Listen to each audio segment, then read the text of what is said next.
Bawat araw, 12 babae dito sa Pilipinas ang namamatay dahil sa cervical cancer. Ito ang isa sa mga pangunahing sanhi ng pagkamatay ng kababaihan sa buong mundo. Kayong maaari naman pala itong maagapan. Kung paano, panoorin po ninyo.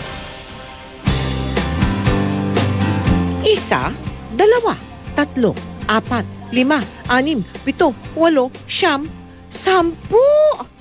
Larawan na isang masayang pamilya. Pero minsan, napapasuko na rin daw si Florenda sa bigat ng hamon ng pagiging ina. Minsan nga po nalilito ako sa pagtawag ko sa pangalan nila kasi minsan tatawagin ko po si Walter, minsan sasabihin ko, ano Walter, minsan Kevin. Lahat na po sila nababanggit ko. Kaya naman isang special treat daw para sa mga tulad niya ang pagdating ng ating medical mission dito sa Barangay Batasan Hills sa Quezon City. Dahil ang mga pinaka-inaasam na check-up ni Florenda, natupad na. Kasama ang ninanais niyang pap smear test.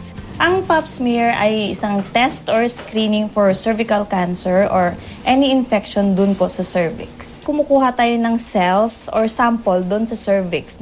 Sa buong mundo, 5 ang cervical cancer sa pangunahing sanhi ng pagkamatay ng mga babae.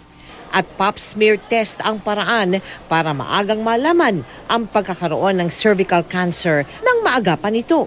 Early detection, early treatment. So mas maagapan natin siya. Para kay Florenda, wala na raw mas tatamis pa sa pakiramdam na may nakaalala sa mga tulad niya. Na ang tanging ipinagmamalaking karera ay ang paghubog ng kanyang pamilya.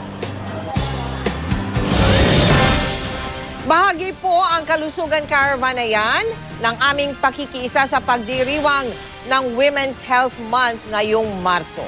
Mahigit 1,300 kababaihan at kanilang pamilya ang natulungan ng ating medical mission dyan po sa Batasan Hills sa Quezon City.